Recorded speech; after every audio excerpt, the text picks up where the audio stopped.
जय Hind everyone, जीएसवादी channel में आपका स्वागत है। आइए आज के करंट अफेयर और उससे संबंधित स्टैटिक जीके को कवर करने का प्रयास करते हैं। तो आइए स्टार्ट करते हैं पढ़ना आज के करंट अफेयर और उससे संबंधित स्टैटिक जीके को। हमारा फर्स्ट क्वेश्चन है, हाल ही में चार्ल्स कास्टे का 101 वर्ष की उम्र में निधन हुआ है, वे कौन थे?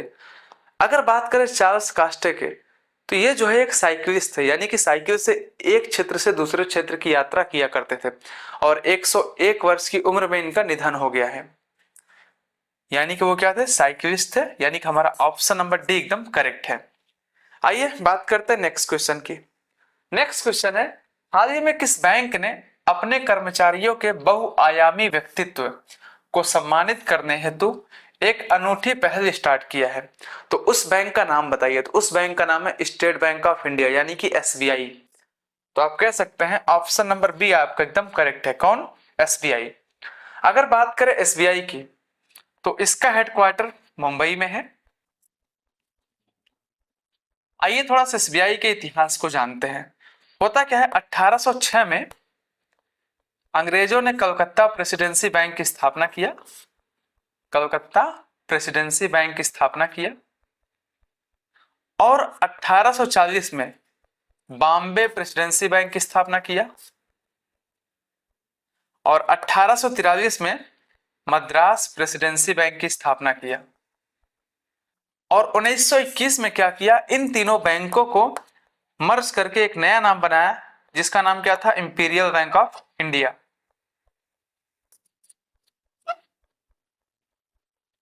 Imperial bank of India. जब हम आजाद हो गए, तो आजादी के बाद जिस दिन हमारा संविधान लागू हुआ, यानी कि 26 जनवरी 1950 को भारत की संसद ने इसका स्वामित्व दे दिया राष्ट्रपति को। किसको दे दिया? राष्ट्रपति को दे दिया। और राष्ट्रपति ने क्या किया, 1955 में एक एक्ट पारित करवाया संसद से, जिसका नाम था एसबीआई एक्ट 1955 और इसके माध्यम से एसबीआई की स्थापना कर दिया गया। बात समझ में आया? एसबीआई इस समय जो है भारत का सबसे बड़ा बैंक है। भारत का दूसरा सबसे बड़ा बैंक पंजाब नेशनल बैंक। आइए एसबीआई के बारे में एक बार और समझने का प्रयास करते हैं। 1806 में कलकत्ता प्रेसिडेंसी बैंक की स्थापना हुआ, 1840 में बॉम्बे प्रेसिडेंसी बैंक की स्थापना हुआ, 1843 में मद्रास प्रेसिडेंसी बैंक की स्थापना किया गया और 1921 में इन तीनों को शामिल करके एक बैंक बनाया गया, जिसका नाम था इंपीरियल बैंक ऑफ इंडिया। और होता क्या है, जब हम आजाद हो गए, आजादी के बाद 26 जनवरी 1950 को, यानी कि जिस दिन हमारा संविधान लागू हुआ, उस दिन भारत की संसद ने इसका स्वामित्व सौंप दिया भारत के राष्ट्रपति को। और राष्ट्रपति ने क्या किया, 1955 में एक एक्ट पारित करवाया, जिसका नाम था एसबीआई एक्ट 1955 और उसके माध्यम से स्टेट बैंक ऑफ इंडिया की स्थापना होती है। वर्तमान में state bank of India Bharat का सबसे बड़ा बैंक है और इसका मुख्यालय बॉम्बे में है, यानी कि मुंबई में है। और भारत का दूसरा सबसे बड़ा बैंक पंजाब नेशनल बैंक है और तीसरा सबसे बड़ा बैंक कौन सा है? Bank of Baroda. ठीक है, आइए बात करते हैं नेक्स्ट क्वेश्चन की। नेक्स्ट क्वेश्चन हमारा है, हाल ही में ओपन एआई ने किस कंपनी के साथ 38 अरब डॉलर का समझौता किया? कितने का? 38 अरब डॉलर का समझौता किया है। तो अभी जो है अमेजॉन के साथ। किसके साथ? अमेजॉन के साथ। ओपन एआई ने अभी जो है अमेजॉन के साथ ऐसा समझौता किया है। अगर बात करें अमेजॉन की, इसकी स्थापना 1994 में किया गया था। किसने किया था? जेफ बेजोस ने। कौन? जेफ बेजोस ने किया था। गूगल की स्थापना 1998 में हुआ था, लैरी पेज और सर्गेई ब्रिन के द्वारा। किसके द्वारा? लैरी पेज और सर्गेई ब्रिन के द्वारा। जबकि मेटा को पहले जो है फेसबुक के नाम से जाना जाता था और इसकी स्थापना जो है मार्क जुकरबर्ग ने किया था। किसने किया था? मार्क जुकरबर्ग ने 2004 में किया था और 2021 में इसका नाम चेंज होकर क्या हो गया? मेटा हो गया। कब? 2021 में। ठीक है, और ओपन एआई की स्थापना जो है ये 2015 में हुआ था। कब हुआ था? 2015 में। उम्मीद है ये सारी की सारी जानकारी आपको बहुत ही अच्छे से समझ में आ रही होंगी। ठीक है, आइए बात करते हैं नेक्स्ट पॉइंट की। नेक्स्ट पॉइंट हमारा है, हाल ही में कौन सा देश भारत में अपना पहला राजदूत नियुक्त करेगा? तो ये नियुक्त करेगा अफगानिस्तान। कौन नियुक्त करेगा? अफगानिस्तान। अगर बात करें अफगानिस्तान की, तो अफगानिस्तान की राजधानी है काबुल। क्या है? इसकी राजधानी है काबुल और इसकी मुद्रा है अफगानी। क्या है? अफगानी।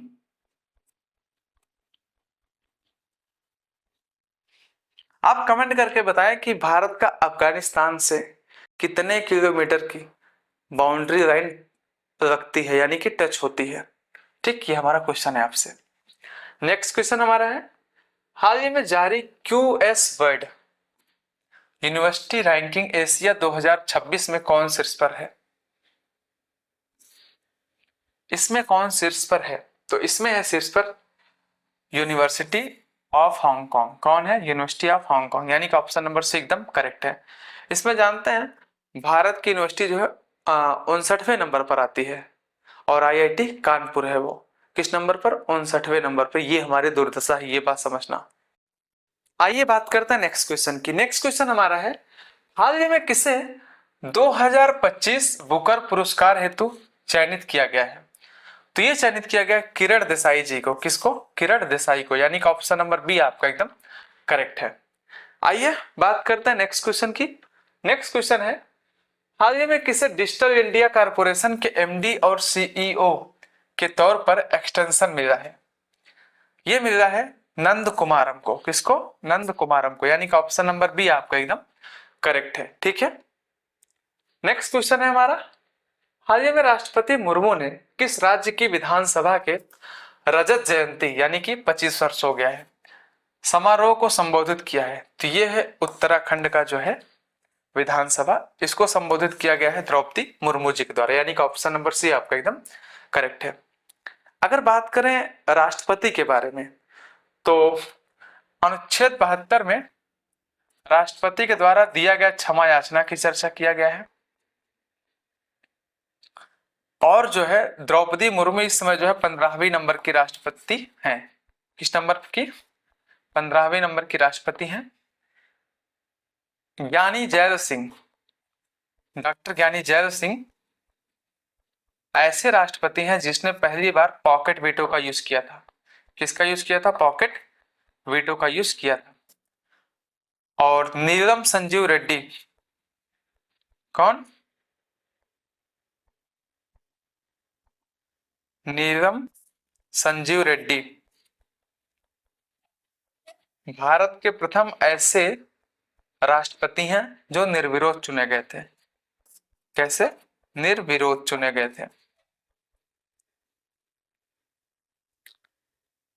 और भारत के ऐसे राष्ट्रपति कौन थे जो जिन्हें मिसाइल मैन के नाम से भी जाना जाता है? आप ये कमेंट करके बताइएगा, बहुत ही इजी क्वेश्चन है ये। ठीक है, राष्ट्रपति के चुनाव में 50 अनुमोदक और 50 प्रस्तावक होते हैं। कितने? 50 अनुमोदक और प्रस्तावक होते हैं। और हमें यह भी समझना है कि इनको जो है 15,000 रुपए जो है जमा करना होता है। ठीक है, एक जमानत के रूप में। ठीक है, जमानती पैसा इसे कहा जाता है, 15,000 रुपए। राष्ट्रपति का चुनाव एकल संक्रमणी चुनाव जो है एकल संक्रमणी गुप्त मतदान प्रणाली के माध्यम से होता है। एकल संक्रमणी गुप्त मतदान प्रणाली के माध्यम से होता है। और राष्ट्रपति के चुनाव में संसद के दोनों सदनों संसद के कितने सदन है? 2 सदन है। एक का नाम है लोकसभा और एक का नाम है राज्यसभा। दोनों सदनों के निर्वाचित सदस्य वोटिंग करते हैं, और राज्य विधानमंडल के निर्वाचित सदस्य वोटिंग करते हैं। और दिल्ली और पुडुचेरी विधानसभा के निर्वाचित सदस्य वोटिंग करते हैं। ठीक है, बात समझ में आ रहा है नहीं? आइए समझते हैं हमने राष्ट्रपति के बारे में क्या क्या देखा। हमने बताया जो द्रौपदी मुर्मू जी हैं वो एक जनजाति राष्ट्रपति हैं, 15वें नंबर की राष्ट्रपति हैं। राष्ट्रपति के चुनाव में 50 अनुमोदक और 50 प्रस्तावक होते हैं और 15,000 रुपए जमानती रुपए के रूप में जमा होता है। इनका चुनाव जो है एकल संक्रमणी गुप्त मतदान प्रणाली के माध्यम से होता है। नीलम संजीव रेड्डी भारत के एकमात्र पहले ऐसे राष्ट्रपति थे जो निर्विरोध चुने गए थे। और डॉक्टर ज्ञानी जैल सिंह ऐसे राष्ट्रपति थे जिन्होंने पहली बार पॉकेट वीटो का यूज किया था। ठीक है, ये सारी बातें आपको बता दिया हूं।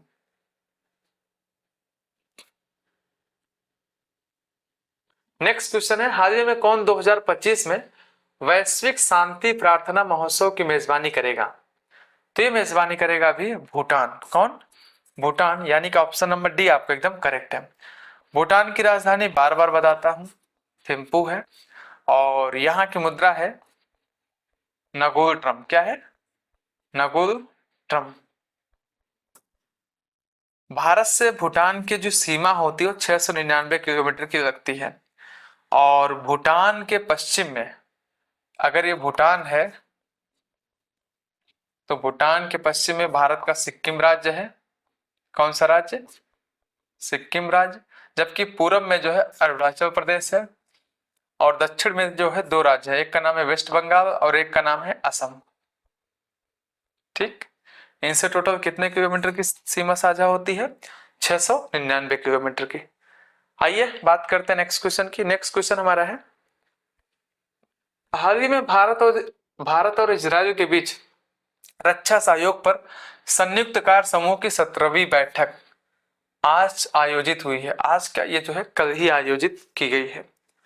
तो ये कहाँ आयोजित किया गया है? ये आयोजित किया गया तेल अवीव में। कहाँ पर? तेल अवीव में, यानी कि ऑप्शन नंबर बी आपका एकदम करेक्ट है। वहां पर जानते हैं जो इजराइल के विदेश मंत्री थे उन्होंने भारत को कहा भारत जो है नेक्स्ट ग्लोबल सुपर पावर होने वाला है। कैसा super power? Next global super power होने वाला है।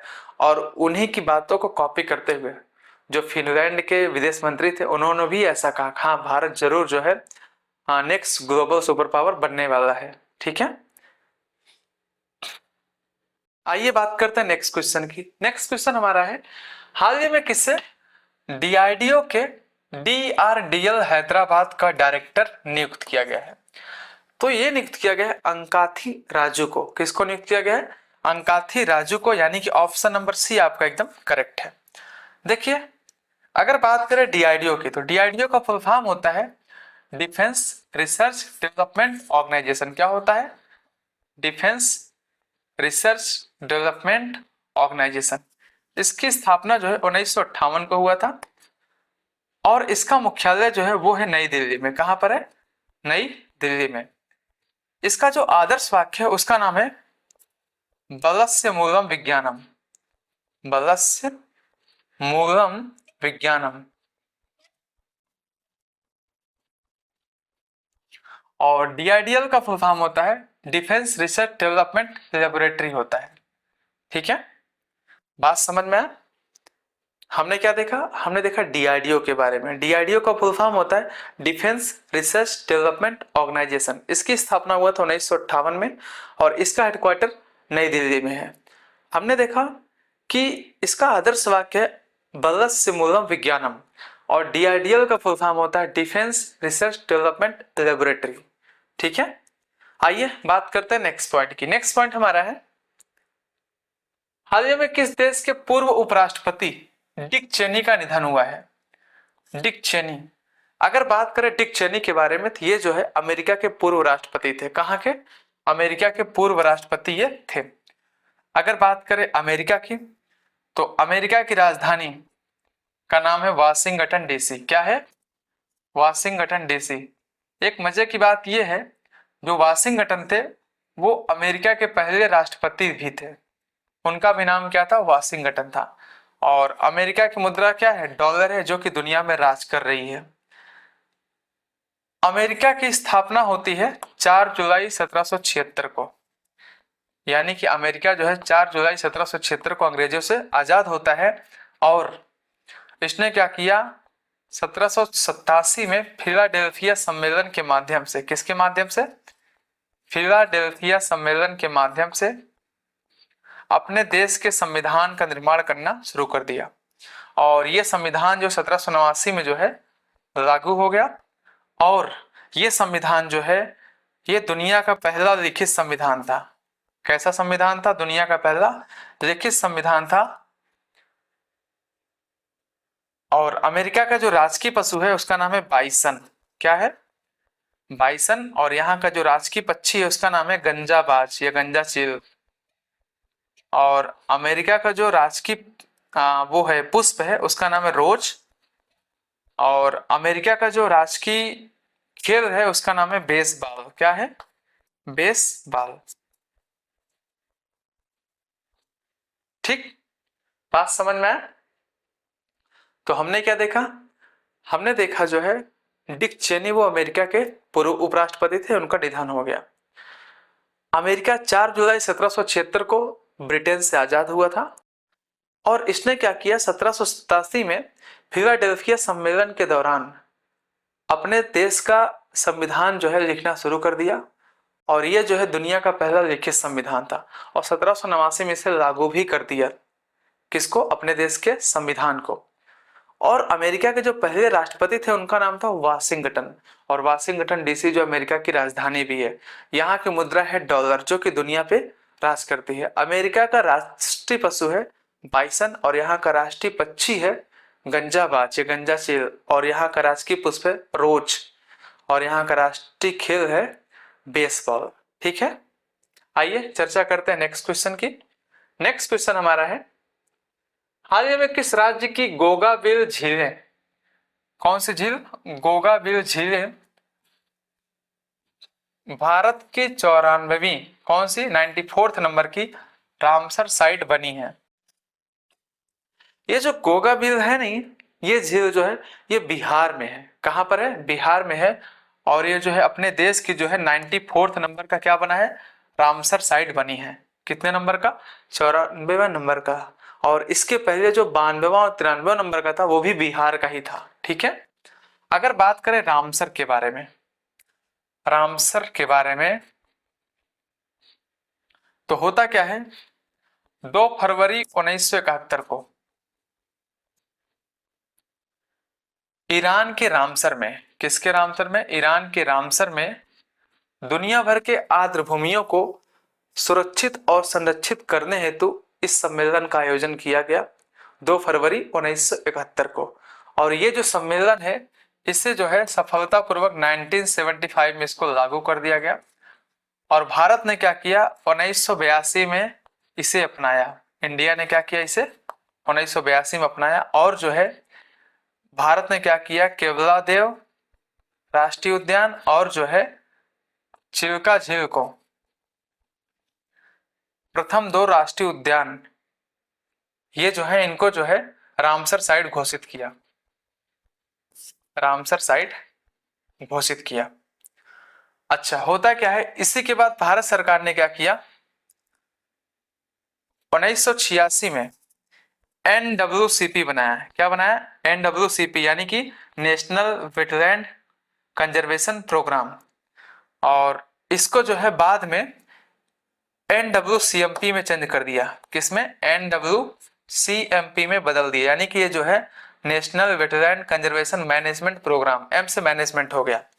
फिर क्या होता है, इसी को ध्यान में रखते हुए भारत सरकार ने कहा जो भी आर्द्र भूमियां हैं हम उसको सुरक्षित करेंगे। और उसकी वजह से भारत सरकार ने क्या किया, 2010 में आर्द्र भूमि संरक्षण अधिनियम लाया। क्या लाया? आर्द्र भूमि संरक्षण अधिनियम लाया। और इस अधिनियम में क्या किया गया, 2017 में संशोधन किया गया। देखिए, आर्द्र भूमियों को सुरक्षित करने की दृष्टि से हम क्या करते हैं, 2 फरवरी को आर्द्र भूमि दिवस मनाते हैं। कितने फरवरी को? 2 फरवरी को हम मनाते हैं आर्द्र भूमि दिवस मनाते हैं। अच्छा, 2 फरवरी को ही क्यों? क्योंकि 2 फरवरी 1971 को इसका जो है सम्मेलन हुआ था। कहां पर? ईरान के रामसर में। और जानते हैं क्या होता है, भारत ने केवलादेव और चिल्का झील को क्या किया था, अपना पहला जो है 2 रामसर साइट घोषित किया था। देखिए, ये जो केवलादेव है नहीं, केवलादेव, इसको क्या किया गया, 1990 में मॉन्ट्रेक्स रिकॉर्ड में शामिल कर दिया गया। मॉन्ट्रेक्स रिकॉर्ड क्या होता है, थोड़ा इसको समझते हैं।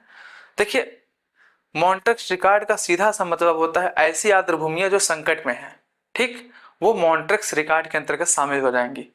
तो भारत सरकार ने क्या किया, 1990 में ये जो केवलादेव राष्ट्रीय उद्यान था उसको जो है मॉन्ट्रेक्स रिकॉर्ड में शामिल कर दिया, और 1993 में चिल्का झील को इसमें शामिल किया, और 1993 में ही पुलिकट झील को भी इसमें शामिल किया। किस झील को? पुलिकट झील। चिल्का झील ओडिशा में है, पुलिकट झील जो है मणिपुर में है। ये कहां पर है? मणिपुर में है, जबकि ये कहां पर है? ये ओडिशा में है। इसको इसमें शामिल किया। अच्छा, होता क्या है, ये दोनों तो अभी जो है, ये और ये दोनों तो हैं अभी जो है मॉन्ट्रेक्स रिकॉर्ड में शामिल है, जबकि ये जो चिल्का झील है नहीं, इसको जो है वर्ष 2002 में भारत सरकार ने क्या किया, मॉन्ट्रेक्स रिकॉर्ड से बाहर करवा दिया। यानी कि जो है इसमें खूब पैसा वैसा खर्च करके इतना मेहनत किया कि इसको जो है इससे बाहर करवा दिया मॉन्ट्रेक्स रिकॉर्ड से, और इसी वजह से जो है भारत सरकार को सम्मानित भी किया गया। ठीक है, बात समझ में आया? नहीं समझ में आया? आर्द्र भूमियां क्या होता है, थोड़ा इसको समझते हैं। देखिए, जितने भी जलीय क्षेत्र हैं, जितने भी जलीय क्षेत्र हैं या कोई एक तरीके से अनूप क्षेत्र है, अनूप क्षेत्र यानी कि एक ऐसा क्षेत्र जहां पर जानते हैं बहते पानी में पानी वगैरह पाया जाता है, उसको अनूप क्षेत्र कहा जाता है, या कोई भी दलदल वगैरह है, तो इन सारे क्षेत्रों को जो है आर्द्र भूमि के नाम से जाना जाता है। ठीक है, उम्मीद है बात आपको समझ में आ गई होगी। और हम क्या करते हैं, 2 फरवरी को ही क्या मनाते हैं, विश्व आर्द्र भूमि दिवस, और ये 1997 से स्टार्ट कर दिया गया था मनाया जाना। देखा हो नहीं कहीं पे, कब से शुरू किया गया था? 1997 से स्टार्ट कर दिया गया था। तो आइए हम एक बार रामसर साइट के बारे में जानने का प्रयास करते हैं। 2 फरवरी 1971 को ईरान के रामसर नामक स्थान पर एक सम्मेलन हुआ, जहां कहा गया कि दुनिया भर की जो भी आर्द्र भूमियां हैं, आर्द्र भूमि यानी कि कोई भी जलीय क्षेत्र या कोई भी दलदली क्षेत्र को कहा जाता है, दुनिया भर की जो भी आर्द्र भूमियां हैं हम उन्हें क्या करेंगे, सुरक्षित और संरक्षित करेंगे। और ये जो है सम्मेलन हुआ कहां पर? ईरान के रामसर में, और ये लागू हुआ 1975 में। भारत ने क्या किया, 1982 में इसमें सिग्नेचर किया और इसको जो है अपना लिया, और भारत की 2 रामसर साइट 1982 में शामिल की गई। एक का नाम था चिल्का झील, दूसरे का नाम था केवलादेव राष्ट्रीय उद्यान। फिर भारत सरकार ने क्या किया, 1986 में एक एक्ट पारित करके एक प्रोग्राम लॉन्च किया, NWCP यानी कि नेशनल वेटलैंड कंजर्वेशन प्रोग्राम, और इसमें जो है फिर बाद में संशोधन किया गया, इसका नाम कर दिया गया NWCMP। जो M है, M का मतलब मैनेजमेंट हो जाता है बस। 2010 में भारत सरकार ने क्या किया, एक अधिनियम पारित किया, राष्ट्रीय आर्द्र भूमि संरक्षण अधिनियम 2010, जिसमें 2017 में संशोधन किया गया। 2 फरवरी को हम क्या मनाते हैं, विश्व आर्द्र भूमि दिवस मनाते हैं, जिसकी शुरुआत जो है 1997 में किया गया। एक शब्द और है, मॉन्ट्रेक्स रिकॉर्ड। ऐसी आर्द्र भूमि जो संकट में है उनको मॉन्ट्रेक्स रिकॉर्ड में शामिल किया जाता है। भारत की जो है 2 आर्द्र भूमियां इस समय मॉन्ट्रेक्स रिकॉर्ड में शामिल की गई हैं। एक का नाम है पुलिकट झील जो कि मणिपुर में है, और दूसरे का नाम है केवलादेव राष्ट्रीय उद्यान। ठीक है, उम्मीद है ये सारे पॉइंट आपको समझ में आया होगा। आइए बात करते हैं नेक्स्ट पॉइंट की। नेक्स्ट पॉइंट हमारा है, हाल ही में पीएम डिवाइन योजना के तहत एकीकृत सोहरा पर्यटन सर्किट की आधारशिला कहां रखी गई है? पीएम डिवाइन योजना, अच्छा ये योजना क्या है? इस योजना को 2022 में शुरू किया गया था। कब शुरू किया गया था इस योजना को? 2022 में। क्यों शुरू किया गया था? ताकि जो पूर्वोत्तर भारत के जो राज्य वगैरह हैं उनका विकास वगैरह किया जा सके, उनका विकास जो है किया जा सके। और इसी को ध्यान में रखते हुए भारत सरकार जो पूर्वोत्तर भारत के क्षेत्रों को एडवांस में पैसा देती है, यानी कि बढ़ा चढ़ा करके पैसा देती है, वहां पर किसी का भी चाहे सरकार हो। तो यहाँ पर जो है सोहरा पर्यटन सर्किट की आधारशिला जो है रखी गई है, वो किस क्षेत्र में है? पूर्वोत्तर भारत का ऐसा कौन सा क्षेत्र है जहां पर ऐसा किया गया है? तो ये है मेघालय में। कहां पर? मेघालय में। मेघालय की राजधानी है शिलांग। आप कमेंट करके बताएं मेघालय के सीएम का नाम क्या है। और 7 सिस्टर तो आपने जाना ही होगा। आप बताइए, जो 7 सिस्टर्स है ना, इनका एक भाई है, एक जो है भाई है जो कि अकेला है, उसका नाम हमको बता दीजिए। ठीक है, आइए बात करते हैं नेक्स्ट पॉइंट की। नेक्स्ट पॉइंट हमारा है, हाल ही में बसावन रचित एक मुगल लघु चित्रकला की लंदन में 13.6 मिलियन डॉलर में नीलामी हुआ है। इस चित्रकार का संबंध किस मुगल वंश से है या किस मुगल शासक से था? तो इसका संबंध था अकबर से। किससे था?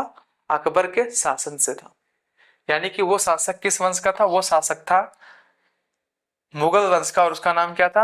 अकबर। यानी कि ऑप्शन नंबर बी आपका एकदम करेक्ट हो जाएगा। देखिए इसके शासन में जो है बहुत सारे चित्रकार रहते थे, नियर अबाउट हंड्रेड्स, बट दो चित्रकार ऐसे थे जो बहुत ज्यादा फेमस थे। एक का नाम था बसावन, दूसरे का नाम था दसवन। ठीक, ये दोनों बहुत ही फेमस थे। अकबर की बात करें तो अकबर का जन्म जो है 1542 में होता है। कब? 1542 में होता है।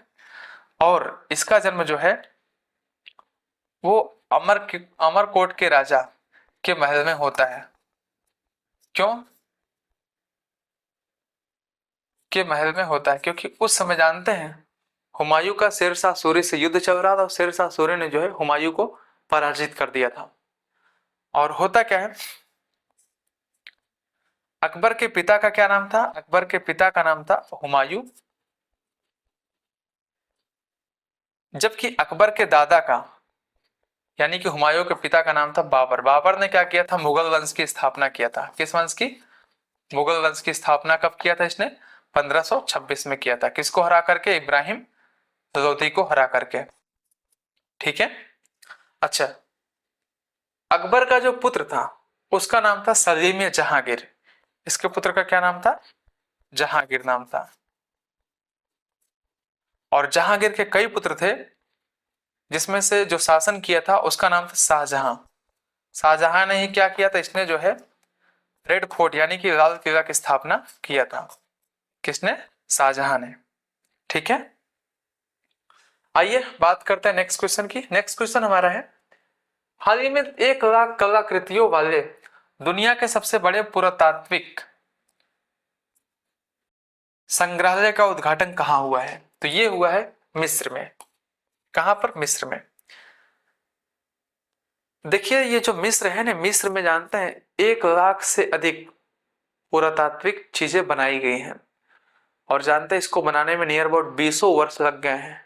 कितने वर्ष? 20 वर्ष इसमें खर्च हो गए हैं। और जानते हैं ये जो मिस्र है ना, ये अफ्रीका, कहाँ? अफ्रीका महाद्वीप का एक देश है।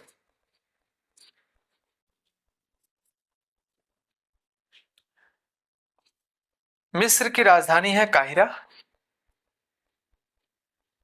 आप कमेंट करके बताएं किसकी मुद्रा का क्या नाम है।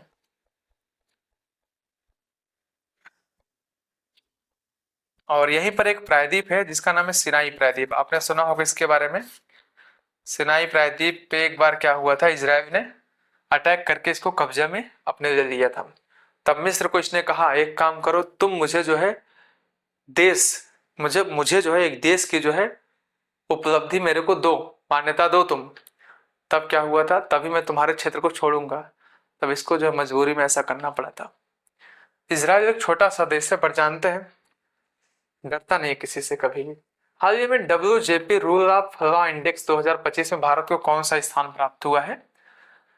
WJP rule of law index 2025 में भारत को जो है 86 नंबर प्राप्त हुआ। यानी कि जो है ऑप्शन नंबर सी आपका एकदम करेक्ट है। जबकि अपने पड़ोसी देश का जो है 130वां स्थान है। और पहला स्थान जो है वो है डेनमार्क का। किसका है?